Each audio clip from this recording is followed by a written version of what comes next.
Olá para todos, eu sou o conselheiro espiritual João Paulo e falo da cidade de Cruz Alta, Rio Grande do Sul, hoje 30 de maio de 2018, dia de Corpus Christi, ou dia que na realidade aconteceu a ascensão de Jesus.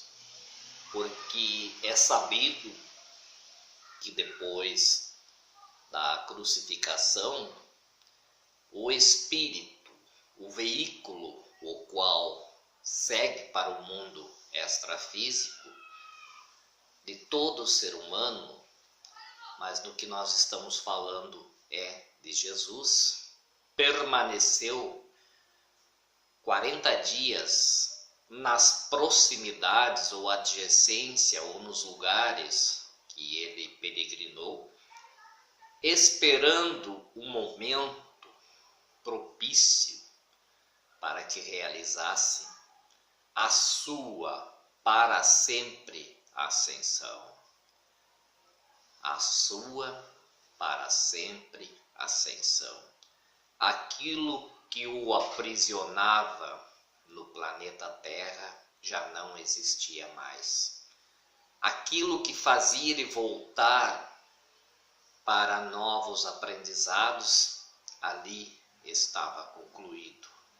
Enfim, mais um raro, infelizmente, dos alunos, infelizmente porque era para ter mais alunos, concluindo o curso planetário. Mas as aparições de Jesus, as visões espirituais que muitas pessoas tinham na época, talvez mais clarividentes do que nos dias de hoje, eram meramente espirituais. Mas, porém, devido ao fato de não compreenderem a natureza desta visão e deste dom que é inerente ao ser humano, as pessoas começaram a tecer comentários de que Jesus estaria vivo, que ele estava presente em corpo físico no planeta Terra. Mas, na verdade, não era em corpo físico, era em corpo espiritual.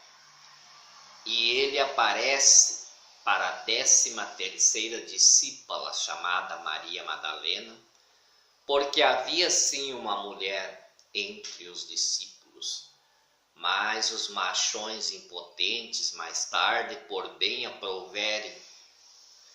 aprouveram retirá-la de circulação, como um édito tolo e cheio de idiotice, afirmando para as pessoas em domínio meramente manipulativo: a partir de hoje deveis de acreditar nisto e não mais naquilo. Isso ocorreu no ano de 591 pelo Papa Gregório, que a declara uma prostituta. E a partir de então, séculos e séculos se acreditaram que Maria Madalena era uma prostituta. Mas, na verdade, era uma brilhante discípula, que logo que o mestre começou a realizar as suas curas, recebeu libertações espirituais de problemas psíquicos e espirituais, e passou a ser uma seguidora e uma colaboradora da obra dele, e uma pessoa muito próxima, a qual tinha grande conhecimento da verdadeira missão de Jesus, inclusive até mais do que a maioria dos apóstolos. Jesus apareceu para essa discípula e disse: não me institueis ou não me instituais no meio de vós como um legislador.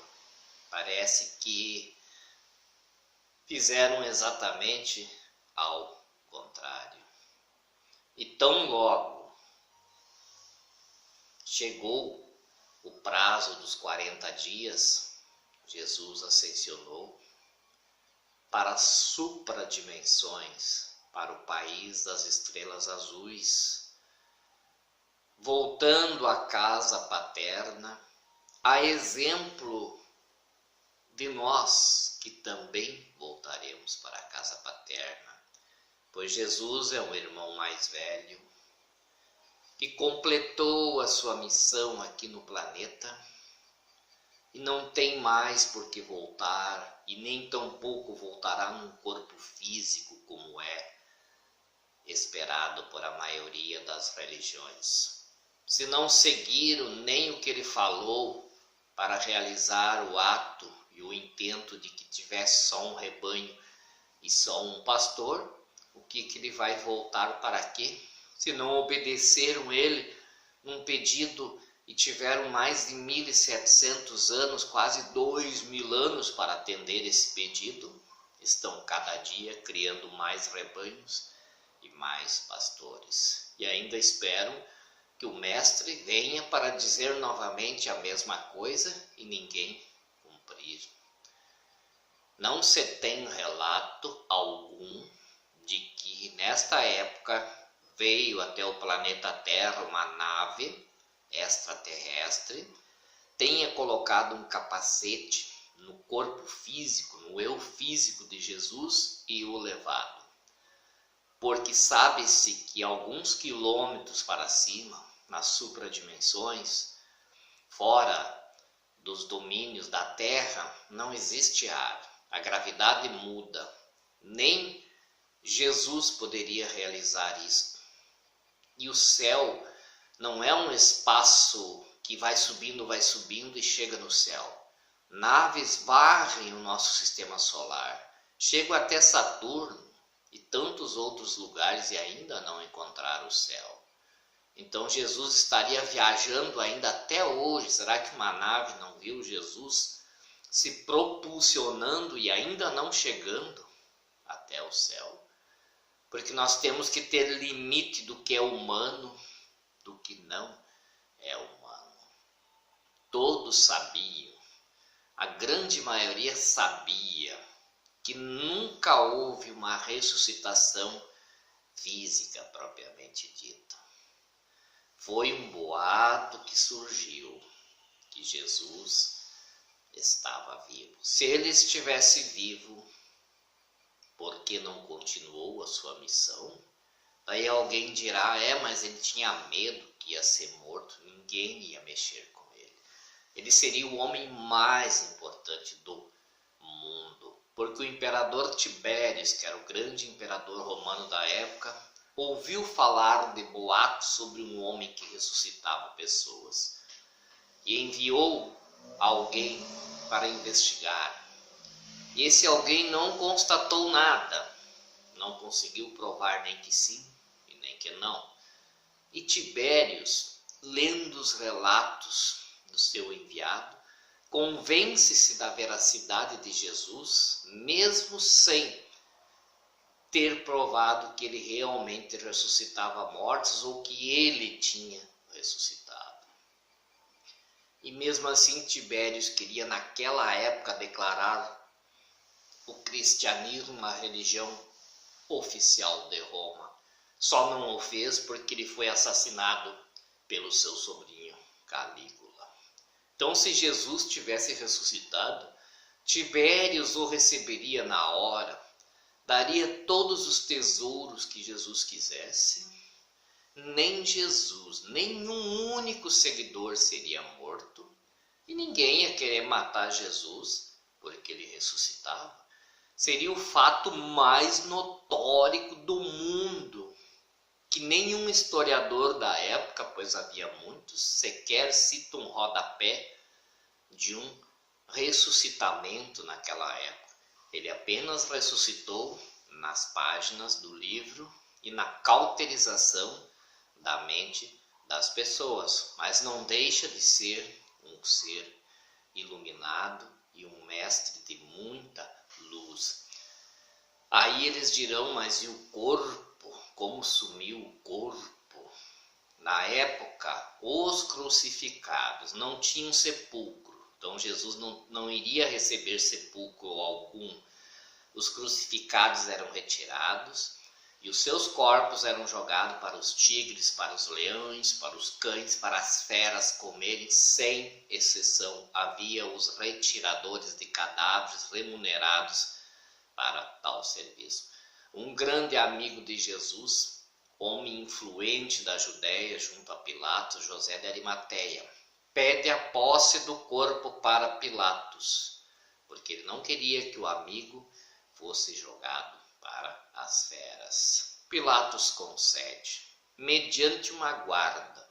Por que queria ter guardas cuidando, se aquele ser simplesmente seria tirado da cruz e jogado para os tigres saborearem? Não havia razão de guarda. Houve a guarda porque José de Arimateia solicitou, Pilatos concede, para que mais tarde ele tivesse, José de Arimateia, a tranquilidade de retirar o corpo de Jesus para levá-lo para seu sepulcro particular. Por duas razões. Os ricos judeus faziam seus túmulos nos porões da casa, e seria a maior desonra, a maior vergonha para um rico enterrar no seu sepulcro particular um fora da lei, um pobre, como no fato era Jesus. E pela razão de que os fanáticos seguidores de Jesus fariam da casa dele uma romaria, ele não teria mais paz. Aí os guardas o ficaram e receberam uma boa recompensa para dizer aquela história que consta na história. E lá na madrugada é retirado o corpo de Jesus do sepulcro e levado para descansar para sempre no sepulcro particular de José de Arimateia. Podem achar até ridícula essa história, mas eu tenho absoluta convicção que um dia a verdade haverá de triunfar. Altissonante, mas não desmerece Jesus. Ele sempre será o nosso bom mestre. Outra grande mentira é que no outro dia a mãe de Jesus foi até o sepulcro dele. Segundo as leis judaicas, e Maria era uma seguidora ferrenha, a mulher, se não me falha a memória, por 5 ou 7 dias deveria de ficar de pé descalço e dentro de casa lamentando a morte daquele o qual perdeu. Maria jamais sairia da sua casa para ir averiguar o sepulcro de Jesus, muito menos abrir sepulcro, porque a tradição judeia é severa, era severa, agora não sei como ela é. E ai de quem abrisse ou violasse um sepulcro após ter sido lacrado. Então, se foi colocada uma pedra no sepulcro de Jesus, digamos, jamais, mas jamais era autorizado, era pena de morte para alguém que violasse. No caso de Jesus, ele utilizou por um período de tempo, de horas, aquele local, esperando a remoção, porque aquele sepulcro não era dele. Nenhum condenado, dos milhares que foram condenados, nenhum recebeu enterro ou sepulcro. E com Jesus não seria diferente, graças à intervenção de um amigo seu. Por isso que aconteceu o sumiço do corpo. Jesus nunca ressuscitou. Isto é uma história que foi inventada e é usada pelas organizações eclesiásticas para manter pessoas prisioneiras em um aprisco, supervalorizando seu garoto propaganda chamado Jesus, supervalorizando o seu garoto propaganda que lhe rende fortunas chamado Jesus. Volto a frisar, não sou contra Jesus, tenho ele como um grande mestre, tenho muitos outros mestres também que passaram. Jesus não é o único mestre, é um dos grandes mestres. Não é o único filho de Deus, nós todos somos filhos de Deus. Ele é o nosso querido irmão mais velho.